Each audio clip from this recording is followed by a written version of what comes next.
Quiero hablar acerca de la fe. Y sabe que me acordaba de una historia de alguien que contó que dice que en una ciudad, en un pueblo, había una iglesia y al lado tenían un bar. Y estaban preocupados porque el bar generaba movimientos extraños de noche y todo lo que usted sabe lo que genera un bar. Entonces el pastor le dijo al equipo de intercesión: vamos a orar para que este bar se cierre. ¿Cuántos dicen amén? ¿Cuántos creen en el poder de la oración? Y empezaron a orar y un buen día se prendió fuego el bar. Se prendió fuego el bar. Y el dueño del bar sabía que estaban orando porque escuchaba las oraciones. Entonces el dueño del bar le hace una demanda al pastor y a la iglesia por daños y perjuicios. Y le hace la demanda por daños y perjuicios, y cuando tiene que ir a declarar el pastor dice: señor juez, yo quiero decirle, es que nosotros, si bien orábamos, nunca pensamos que esto iba a ocurrir. Y entonces el juez dice: la verdad estoy sorprendido. Tengo delante mío a un pastor que no cree en el poder de la oración, pero también tengo al dueño de un bar ateo que cree que el poder de la oración es real y es efectiva. Entonces no entiendo nada, dice el juez, ¿no? No entiendo nada. ¿Cuántos saben que hay poder en la oración? ¿Cuántos saben que hay poder en la palabra de Dios? Dicho sea de paso, estamos en el mes de la palabra. Estos días, seguramente posteriores, los domingos, vamos a hablar un poquito acerca de la palabra. Pero necesitamos crecer en fe, crecer en fe. ¿Y cómo crecemos en fe? Pastor, ¿cómo crecemos en fe? Yo creo lo que una vez aprendí, que Dios a todos nos da una misma medida de fe. Todos tenemos la capacidad de creer. Y la misma medida para todos. Porque uno ve gente que tiene gran fe y uno dice: yo no tengo fe no me alcanza para nada la fe. Bueno, al inicio, cuando nacemos y cuando crecemos en la vida, Dios nos da la misma medida de fe a todos y la capacidad de creer a todos. Lo que ocurre es que la fe se va desarrollando a medida que uno la va poniendo en práctica, a medida que uno va escuchando palabra de Dios, a medida que uno va pasando pruebas, dificultades. ¿Cómo crecemos en fe entonces? Mire, Lucas capítulo 17, versículo 5, me venía este pasaje al corazón cuando los discípulos le dicen al Señor: aumentanos la fe. Ellos esperaban que Jesús dijera: bueno, ahora van a tener fe, reciban fe en el nombre de Jesús. No, en mi nombre, ¿no? Porque era él, ¿no? En mi nombre reciban fe, ahora. Y ellos, pum, listo, ya está, tenemos fe. Y no es así, no funciona así. Entonces, ellos le dijeron: aumentanos la fe. Pero interesante, le dejo ahí una perlita, es muy importante el contexto de qué viene hablando Jesús. Y Jesús viene hablando del perdón. Y Él le viene diciendo a sus discípulos que tienen que perdonar. Que no importa cuántas veces alguien le falle, tienen que perdonar. Así sea 7 veces al día, dice Jesús. Ustedes tienen que perdonar. Y ahí es donde los discípulos dicen: aumentanos la fe. Aumentanos la fe. ¿Sabe cuando yo le dije a alguien: convídame un poquito de tu fe? A un amigo que tengo, que él es piloto de avión y él está de misionero en Afganistán, un país, usted sabe, cerrado, musulmán, con riesgo de muerte a los que están allí predicando. Y él con su aeronave, con su avioneta, ellos visitan aldeas, pueblos. De hecho, hace poco, estos días hubo un terremoto. Le pregunté cómo estaba, me dijo: nosotros en la ciudad se sintió fuerte, pero hay más de 250 muertos en ese momento porque en las aldeas se cayeron las casas. Y ellos con las avionetas asisten con médicos, con medicina, con gente. Y cuando los talibanes invadieron el país hace unos años atrás, él con su avioneta y otros misioneros más sacaban gente, sacaban misioneros, a los americanos los sacaban, los extranjeros. Y él tuvo que salir del país, porque los talibanes invadieron Kabul, invadieron todo el país. Estados Unidos retiró sus tropas y los talibanes aprovecharon. Y me lo encuentro en el Instituto Bíblico y le digo: amigo, ¿y ahora dónde van de misionero en el próximo periodo? Y él me dice: volvemos a Afganistán. Y yo ahí le dije, lo abracé y le dije: convidame un poco de tu fe. Me sentí un pollito mojado al lado de un héroe de la fe, ¿no? Con su esposa, creo que tiene dos hijas chiquitas, él está en Afganistán, ¿no? Predicando. Entonces uno dice, ¿cómo hago para tener semejante fe? Los discípulos, aumentanos la fe. Y el Señor les dijo, si tienen fe como un grano de mostaza, podrán decir a este árbol, a este sicómoro, desarráigate y plántate en el mar, y les obedecería. Si tienen grano, y fe como un grano de mostaza. Y sabe que usó el grano de mostaza porque era una semilla conocida en ese tiempo. Entonces Jesús usaba cosas prácticas, conocidas. La semilla de mostaza, algo tan chiquito, pero que cuando se planta, termina siendo una gran planta, ¿no? La fe puede crecer. ¿Cuántos dicen amén? ¿Cuántos dicen, Señor, aumentanos la fe? Hay una canción también, que me hubiese gustado cantarla, pero justamente dice, aumenta mi fe, hazla crecer. Yo le digo a Adolfo ayer, no sé si es bíblica esa canción, porque aunque la canta Marcos Witt, aumenta mi fe. Y ya los discípulos se lo dijeron al Señor. Y el Señor les dijo, no es así, muchachos, no es así. Aumenta mi fe. Ahora, Romanos 10:17 dice así que la fe es por el oír por la palabra de Dios. El oír la palabra de Dios aumenta nuestra fe. ¿Cuántos dicen amén? El oír, el leerla, el escudriñarla, el estudiarla, el ponerla en práctica, aumenta nuestra fe. ¿Cómo aumentamos en fe? Me gusta Isaías 7:15 y me gusta verlo de esta forma. Dice la Biblia, la palabra del Señor, que hablando de Jesús y una palabra profética 700 años antes de Cristo, Isaías dice, comerá mantequilla y miel hasta que sepa desechar lo malo y escoger lo bueno. Hablando de Jesús, comerá mantequilla y miel. ¿Sabe que tanto la miel, que es símbolo de la palabra de Dios, como la mantequilla, que es la leche procesada, también símbolo de la palabra de Dios, ¿no? La leche, símbolo de la palabra de Dios. La mantequilla, la miel, símbolo de la palabra de Dios. Va a comer, va a escuchar la palabra hasta que sepa desechar lo malo y escoger lo bueno. Y eso habla de madurez. De madurez. ¿Cuándo alcanzamos la madurez en Dios? ¿Cuándo alcanzamos? ¿O cómo alcanzar la madurez en Dios? Cuando estudiamos la palabra, cuando somos hombres y mujeres de Dios de palabra, cuando nos metemos a escudriñar la Biblia, cuando asistimos a las reuniones para recibir palabra de Dios. Y ahí está la diferencia, mantequilla y miel. ¿Cuál es la diferencia entre mantequilla y miel? Miel es la palabra pura, que uno la come, la miel directamente se saca del panal y se come. La miel es cuando usted abre la Biblia y Dios te habla. Y uno dice, mira lo que dice acá. Y Dios te habla directamente al corazón. La mantequilla es la leche procesada. Entonces la palabra de Dios procesada es cuando alguien recibe palabra y te la da. Como en esta mañana. Usted está recibiendo palabra de Dios procesada. No es palabra de Dios directa, es procesada. Dios me habla a mí y yo le hablo a usted. Y Dios le habla a usted a través de la mantequilla. Ahora, la combinación perfecta, iglesia, es mantequilla y miel. No solo mantequilla, no solo miel. ¿Se entiende? Hay quienes dicen, no, yo solamente me dejo guiar por la palabra de Dios. No se congregan, solamente leen, están comiendo pura miel. Y sí, está bueno, pero les está faltando la mantequilla para alcanzar madurez. Y hay quienes dicen, no, yo solamente escucho la Biblia en los domingos, cuando la predica el pastor nomás. Y está bueno, porque venís todos los cultos, pero estás con mantequilla solo, te falta la miel. Una perlita esta mañana, ¿cuántos dicen amén? Mantequilla y miel para alcanzar madurez. Ahora, crecemos en fe a través de las pruebas. A través de las pruebas. Cada vez que pasamos una prueba. ¿Cuántos han pasado pruebas? A ver, levante las manos. Nosotros no, porque como somos pastores no tenemos problemas. Pero creemos que la gente sí debe tener problemas, ¿no? No sé cómo serán. ¿Cómo serán los problemas, mi amor? Obviamente que sí. Obviamente que vivimos en este mundo, tenemos las mismas luchas, los mismos problemas, las mismas situaciones y dificultades.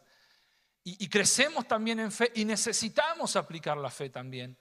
Necesitamos crecer en fe también. Y aunque por momentos somos gigantes de la fe, por momentos también estamos, ¿y ahora qué hago en esta situación? Por momentos pareciera que queremos conquistar el mundo y por momentos estamos escondidos en la cueva como Elías, ¿no? Señor, ¿ahora qué hacemos? ¿Qué hacemos con todo esto? Nos pasa también. Mire, Romanos 5:1. Romanos capítulo 5, versículo 1. Me gustó agarrar toda la perícopa, toda la idea completa, no solamente el pasaje que habla acerca de esto que le estoy hablando, de las tribulaciones y de las pruebas. Dice así el versículo 1, justificados pues por la fe, tenemos paz para con Dios por medio de nuestro Señor Jesucristo, por quien también tenemos entrada por la fe a esta gracia en la cual estamos, como dice, firmes. En esta gracia estamos firmes y no nos gloriamos en la esperanza de la gloria de Dios. Y no solo esto, sino que también nos gloriamos en las tribulaciones. ¿Cuántos dicen amén? En las tribulaciones, sabiendo que la tribulación produce paciencia, y la paciencia prueba, y la prueba esperanza, y la esperanza no avergüenza, porque el amor de Dios ha sido derramado en nuestros corazones por el Espíritu Santo que nos fue dado. Las tribulaciones, nos gloriamos.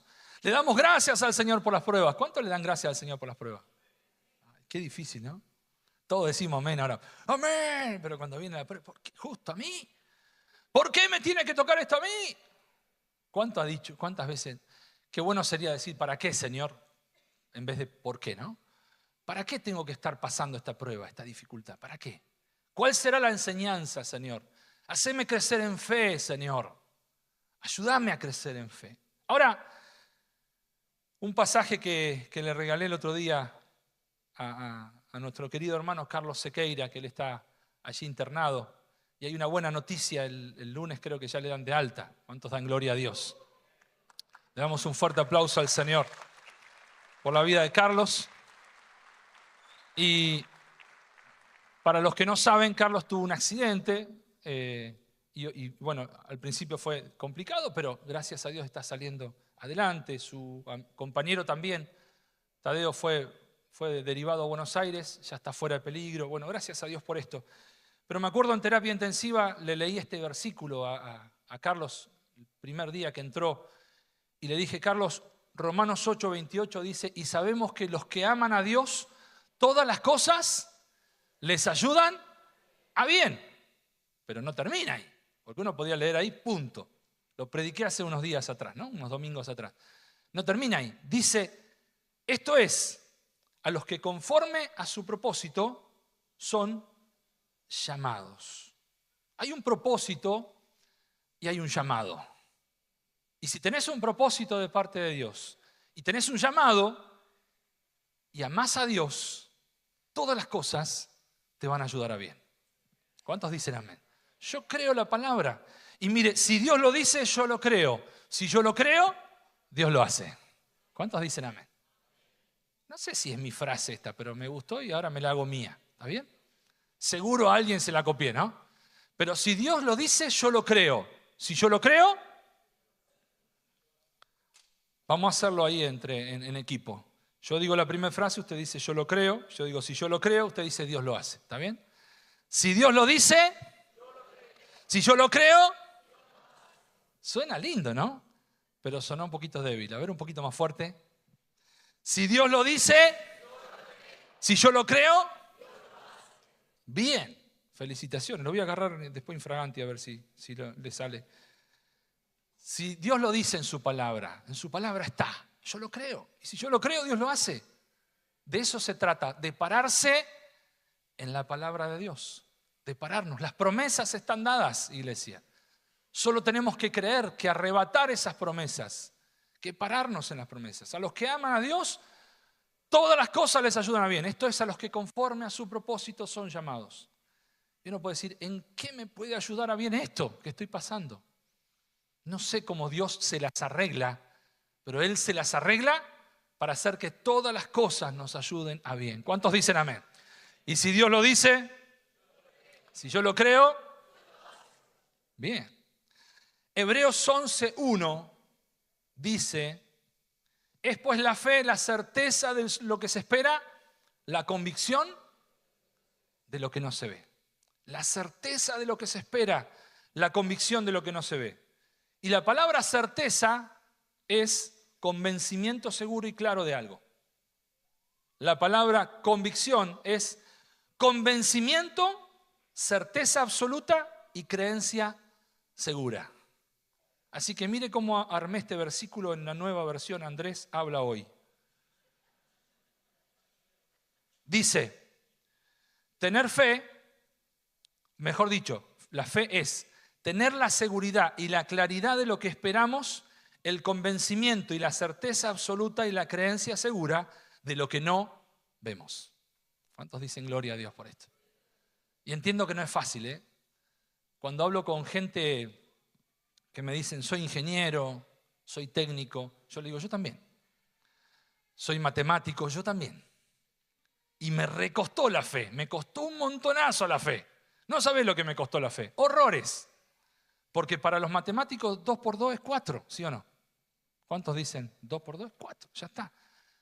Para un técnico es un trabajo, se funciona, no funciona, conecto un motor, arranca, no arranca, mido la corriente, hay, no hay luz, no hay luz. O sea, y empezar a entrar en el mundo de la fe, creer lo que no vemos, como dice acá, entender las cosas espirituales fue muy difícil.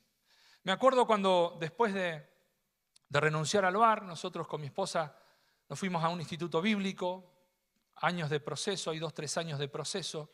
Nos fuimos a Comodoro Rivadavia a ayudar a una iglesia, estaba mi papá de pastor ahí. Llegamos a vivir por fe. ¿Sabe lo que es vivir por fe? No se lo recomiendo.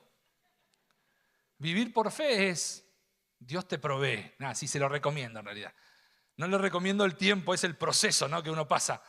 Es un proceso, vivir por fe. Dios te tiene que proveer todas las cosas. Y claro, los vuelvo a decir, para un matemático es, no, yo trabajo un mes o una quincena, ficho con la tarjeta y a fin de mes viene el sueldo. Eso es 2 por 2 es 4. No, ahora vas a vivir por fe. ¿Qué es vivir por fe? Bueno, vivir por fe fue ir, hacer changas, salir, ver, conseguir trabajo, sí, no, un día sí, un día no, llegar a fin de mes, poder pagar el alquiler, que Dios nos sostenga. Lo experimentamos, pero eso no fue nada. Entré a trabajar en una empresa, Supercanal, allá en Comodoro.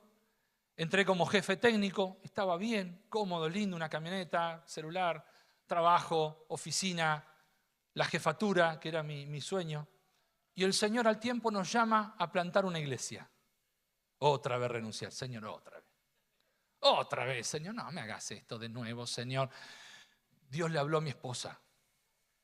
Y usted sabe que dijimos una vez, les contamos, que cuando nos casamos dijimos, las grandes decisiones las voy a tomar yo, las pequeñas decisiones las vas a tomar vos. Y bueno, hasta ahora 27 años, todas fueron pequeñas decisiones. Y ella me dijo, y bueno, va a tener que renunciar. Otra vez, no. Bueno, la cosa es que me acuerdo que salimos de Comodoro Rivadavia. Eso es fe. Salimos de Comodoro Rivadavia. 3 camionetas con hermanos de la iglesia que dijeron, nosotros le llevamos la mudanza. De onda, ¿eh? No nos tienen que pagar nada. Ah, ¿no le tenemos que pagar nada? No. Ay, gloria al Señor. Ya empezaron los milagros, decíamos, ¿no? Ya comenzaron los milagros. ¿Cuántos se acuerdan de Pablo Rocco, no?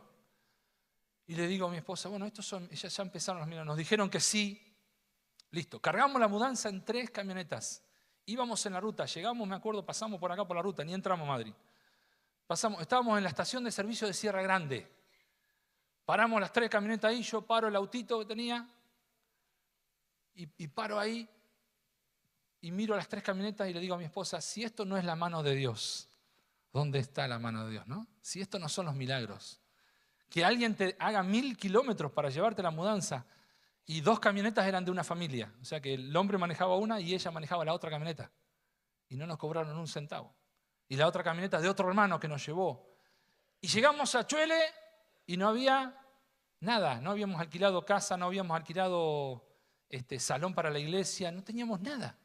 Llegamos a la casa de una familia que no conocíamos, que nos abrieron las puertas, que nos dijeron, bienvenidos, pasen, lo he contado otras veces, usted sabe. Pero la fe es la certeza de lo que se espera, la convicción de lo que no se ve. Pero yo en mi corazón decía, si Dios lo dice, si yo lo creo, Dios lo hace.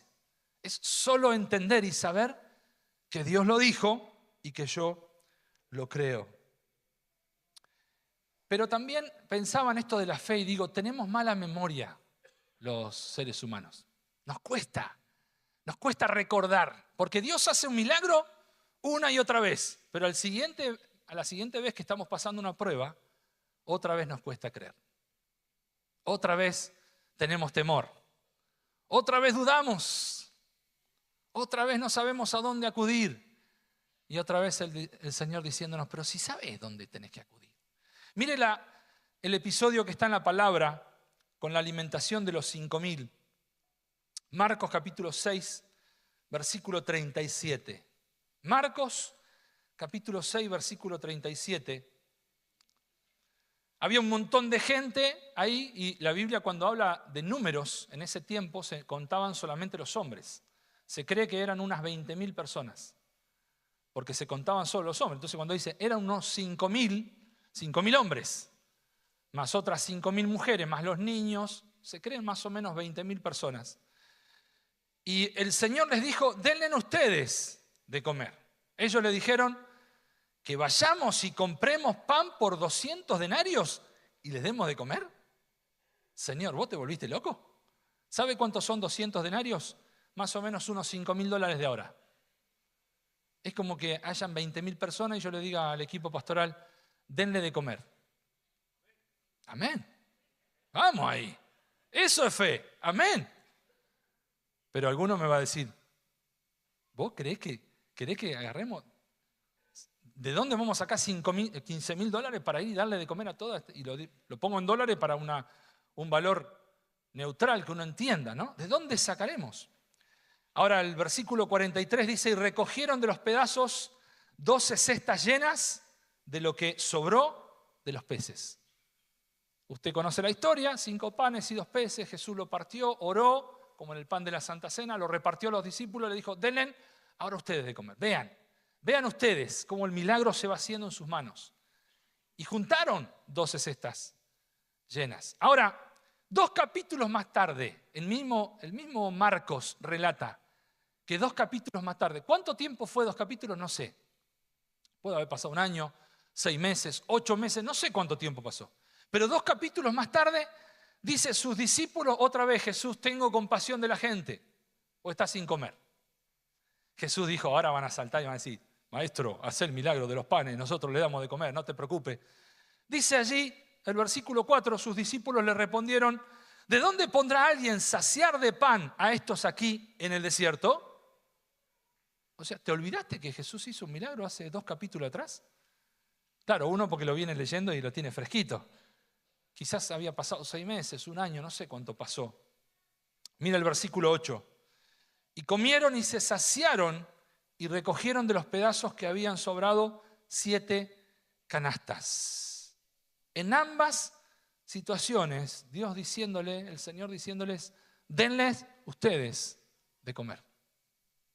Vayan ustedes, denles ustedes. Se les multiplicaron en sus manos. Vieron los milagros una y otra vez. Pero al llegar la prueba, ¿qué vamos a hacer? ¿Cómo vamos a hacer? ¿No nos pasa, iglesia, eso? Que vemos cómo Dios obra milagros una y otra vez. A mí me pasa, no sé si a usted le pasa. Y cuando hay una situación difícil, ¿cómo hago ahora con esto? ¿Cómo hago? La duda, el temor se quiere apoderar. Por eso necesitamos crecer en fe. ¿Cuántos dicen amén? Creerle a Él, pero crecer en fe. Y entender la palabra de Dios. Y que si Dios lo dice, y si yo lo creo, están distraídos algunos, no están. La fe puesta en práctica, mire, me gusta este versículo de Marcos 11, versículo 12, para hablar de esto, la fe puesta en práctica. Porque el título que le da la Reina Valera es Maldición de la higuera estéril. El versículo 12 dice, al día siguiente, cuando salieron de Betania, tuvo hambre.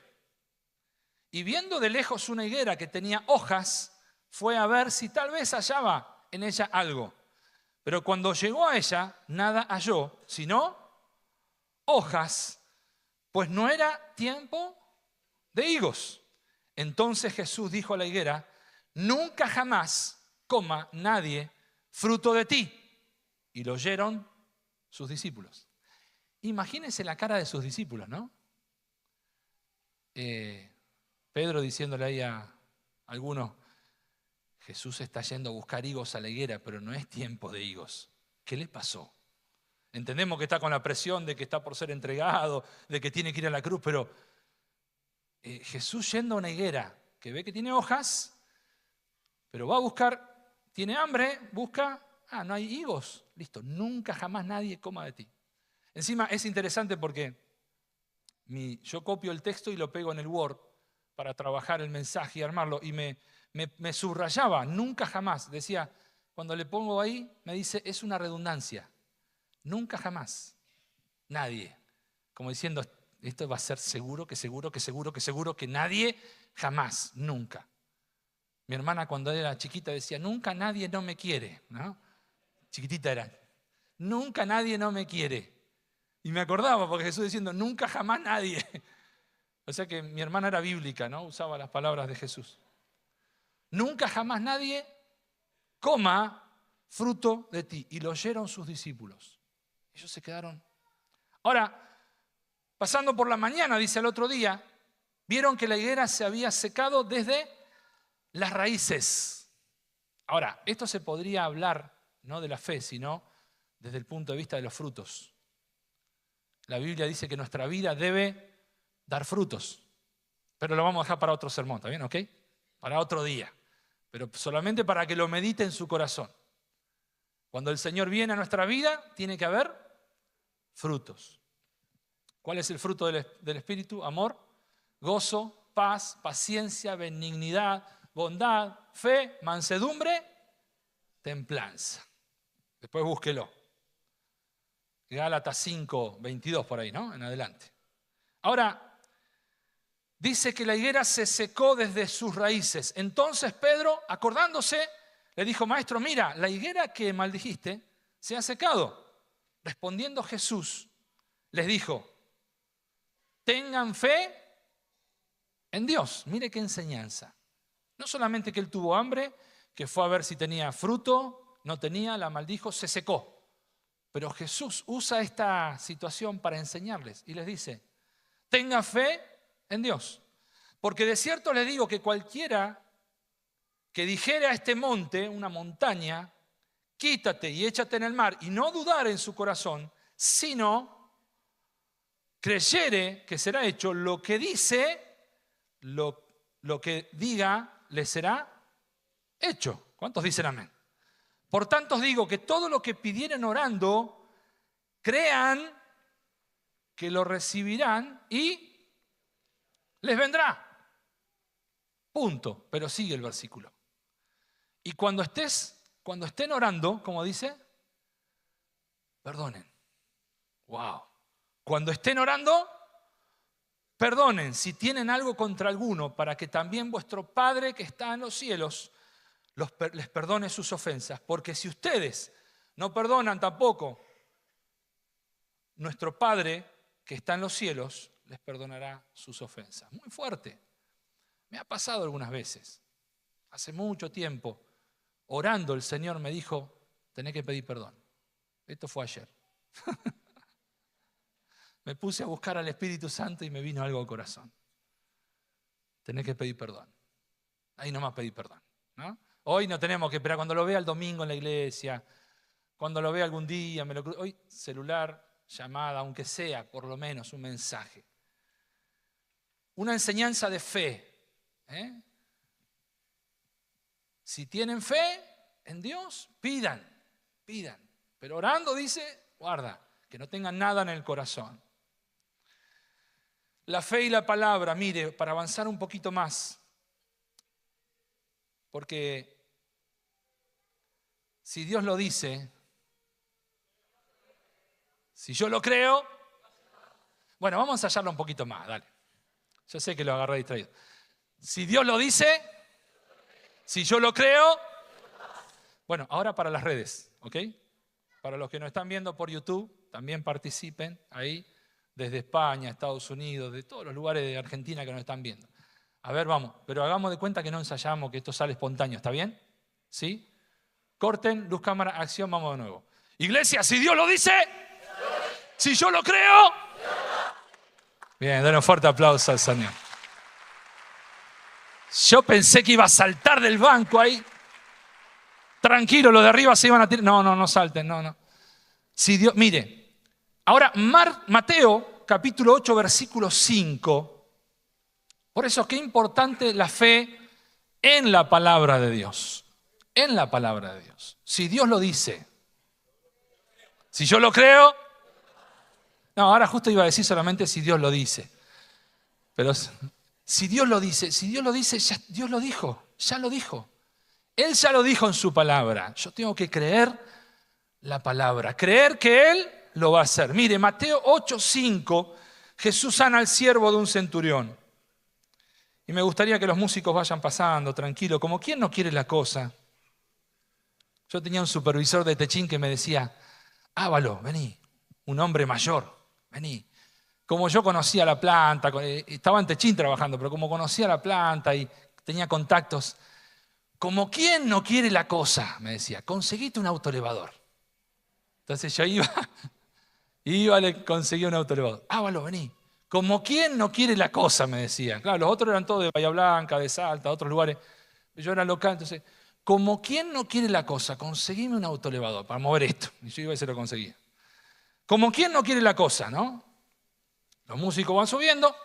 Y Mateo 8:5 dice acá, entrando Jesús en Capernaum. Usted sabe que cuando Jesús, es interesante este dato, cuando muere Juan el Bautista, Jesús se muda a Capernaum. Capernaum fue su ciudad.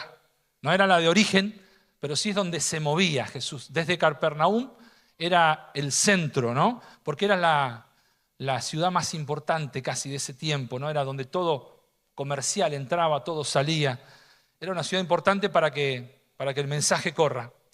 Vino a él un centurión rogándole. Centurión era alguien de la centuria de los romanos, tenía 100 personas a cargo, era un soldado romano, rogándole y diciéndole, Señor, mi criado está postrado en casa, paralítico, gravemente atormentado. Y Jesús le dijo, yo iré y le sanaré. Respondió el centurión y dijo, Señor, no soy digno de que entres bajo mi techo, solamente di la palabra y mi criado sanará. ¡Wow! El versículo 10 dice, al oírlo Jesús se maravilló y dijo a los que le seguían, de cierto les digo que ni aún en Israel he hallado tanta fe. Solamente di la palabra. Es decir, Jesús solamente di la palabra. El Señor, di la palabra, Jesús. Solamente di la palabra y mi criado sanará. Ni siquiera tenés que venir a mi casa. Mire la fe. La fe. Y dice que el criado fue sanado en aquella misma hora. Solamente di la palabra ya fue dicha. Jesús en su palabra lo dice. Él es tu sanador, Él es tu proveedor. ¿Cuántos dicen amén? Él es tu Padre, quien te protege, quien te sustenta, quien pelea por ti. ¿Cuántos dicen amén? Él dice, no temas, yo estoy con ustedes todos los días y hasta el fin del mundo. No teman, no teman. Miren, le regalo 2 Corintios 5:17. Para que en esta mañana se lo tomen de todo corazón y digan, si Dios lo dice, si yo lo creo. ¿No está el grupo de teatro por ahí para que me ayude un poco con esto de si Dios lo dice? Estaría bueno, ¿no? Tenerlos por ahí camuflados y cuando llega, si Dios lo dice, ¡pah! Yo lo creo. Salten los de teatro, ¿no? Pero si Dios lo dice, si yo lo creo, si Dios lo dice, si yo lo creo, Dios lo hace. 2 Corintios 5:17. De modo que si alguno está en Cristo, nueva criatura es. Las cosas viejas pasaron. He aquí, todas son hechas nuevas. De modo que si alguno está en Cristo, nueva criatura es. Las cosas viejas pasaron. He aquí, todas son hechas nuevas. Pero pastor, si usted supiera, de modo que si alguno está en Cristo. Pero si le cuento, y a veces uno escucha las historias, a ver, contame un poquito, pero casi que me da ganas de decir, mira, no me contés tanto, Dios ya conoce. Cree en Dios y Él va a hacer el milagro. ¿Cuántos dicen amén? Creer a su palabra y Él va a hacer el milagro. Por ahí pasamos horas aconsejando. Mirá, te aconsejo que hagas esto. ¿Qué dice la palabra de Dios? Punto, ya está. Créele a la palabra. Cree lo que Dios va a hacer en tu vida. ¿Cuántos dicen amén? Mire, cuando Jesús llamó a Pedro y a Jacobo y a Juan en Lucas 5:5 y Pedro está ahí, no pescaron nada, toda la noche sufriendo, pasando frío, mojados, no pescaron nada, toda la noche. Jesús se acerca, ¿no? Y les dicen, echen la red a la derecha. Y Pedro le dijo, Maestro, toda la noche hemos estado trabajando y nada hemos pescado, mas en tu palabra echaré la red. En tu palabra. ¿Qué dijo Pedro? ¿Sabe lo que dijo Pedro? Si Dios lo dice, si yo lo creo. Sencillo. Ya Pedro me robó esta frase hace 2000 años, ¿no? Yo sé que Pedro ahí, de alguna forma, él sabía que si Dios lo dice y si yo lo creo, Dios lo hace. Mas en tu palabra echaré la red. Cuando Jesús habló muy duro con sus discípulos y con los que le seguían, y dice que muchos volvieron atrás, muchos ya no andaban con él. Dice, le dijo a los 12, ¿se quieren ir ustedes también? Y el versículo 68 de Juan capítulo 6, respondiendo Simón Pedro dijo, ¿a quién iremos? Tú tienes palabras de vida eterna. Solo tú tienes palabras de vida eterna. Aleluya. Y ya para terminar, mire, Hebreos capítulo 6, versículo 11. Necesitamos tener fe, crecer en fe, apoyarnos en la palabra de Dios, pararnos en la palabra de Dios, creerle a Dios que lo que Él dice, Él lo hace, y si yo lo creo, Él lo hace. Y necesitamos la paciencia de esperar en esas promesas, a su tiempo, porque hay veces que, ¿por qué no lo hace? A su tiempo, a su tiempo. Mire, Hebreos 6:11 dice, pero deseamos que cada uno de ustedes muestre la misma solicitud hasta el fin, para plena certeza de la esperanza, a fin de que no sean perezosos, sino imitadores de aquellos que por la fe y la paciencia heredan las promesas. Alguien que no es cristiano, o no sé si es cristiano, pero un corredor, Usain Bolt, récord mundial en los 100 y 400 metros. Él dijo, yo entrené 4 años para correr 9 segundos. Entrenó 4 años para después correr y ganar una carrera de 9 segundos. Dice, muchos, leí esa frase, ¿no? Muchos arrancan algo y esperan y no funciona y no tienen fe y se derrumban, se caen. Dicen, ¿qué está pasando? Cuando 4 años esperando por los 9 segundos. Si Dios lo dice, iglesia, y si yo lo creo, póngase de pie en esta mañana. Y espero que Dios te haya hablado, oramos por esto, que le creas, que creas a sus promesas, que creas a su palabra. Hechos capítulo 1, versículo 8 dice, van a recibir poder cuando vengan sobre ustedes el Espíritu Santo. Me van a ser testigos, van a ser testigos, van a recibir poder. Pero maestro, restaurarás el reino. No les toca a ustedes conocer los tiempos, las sazones, el tiempo Kairos, el tiempo Cronos, pero van a recibir poder. Necesitamos el poder del Espíritu Santo. ¿Cuántos dicen amén? Necesitamos el poder del Espíritu Santo en nuestra vida, obrando en nuestro corazón. Es por eso que abrimos el altar y decimos, Señor, acá está mi vida, acá está mi vida. El altar, el pasar al altar es una forma de decir, Señor, yo creo en tu palabra. Yo creo en lo que haces en nuestra vida, en nuestra familia. Yo no sé si estás esperando un milagro, estás esperando ser fortalecido por Dios. No sé si estás esperando el toque del Señor en tu vida, pero Dios lo va a hacer hoy una vez más. Por eso el altar está abierto, ya podemos pasar. Voy a invitar a los músicos que ministren. Con todo el corazón sentimos su presencia desde el momento que entramos a este lugar, una reunión maravillosa. Hoy una reunión que disfrutamos de su presencia, pero no nos tenemos que ir como vinimos. El toque del Espíritu Santo que hace la diferencia. Es el toque del Espíritu Santo. Yo sé que estás aquí, Señor. Siento tu caminar, Dios. Siento tu caminar. Y ese paso de fe quizás no solamente es por tu vida, es por tu familia, es por tus hijos, es por tu trabajo, es por tu salud, es por lo que estás esperando de parte de Dios. Pasa acá adelante, deja tu banco ahí, tu silla, y decirle: Espíritu Santo de Dios, haz algo en mi vida. Haz algo en mi vida. Creo en tus promesas, creo en tu palabra, Señor. No ha sido en vano tanto tiempo esperando un milagro. Yo sé que estás aquí, Señor. Siento tu caminar, aleluya.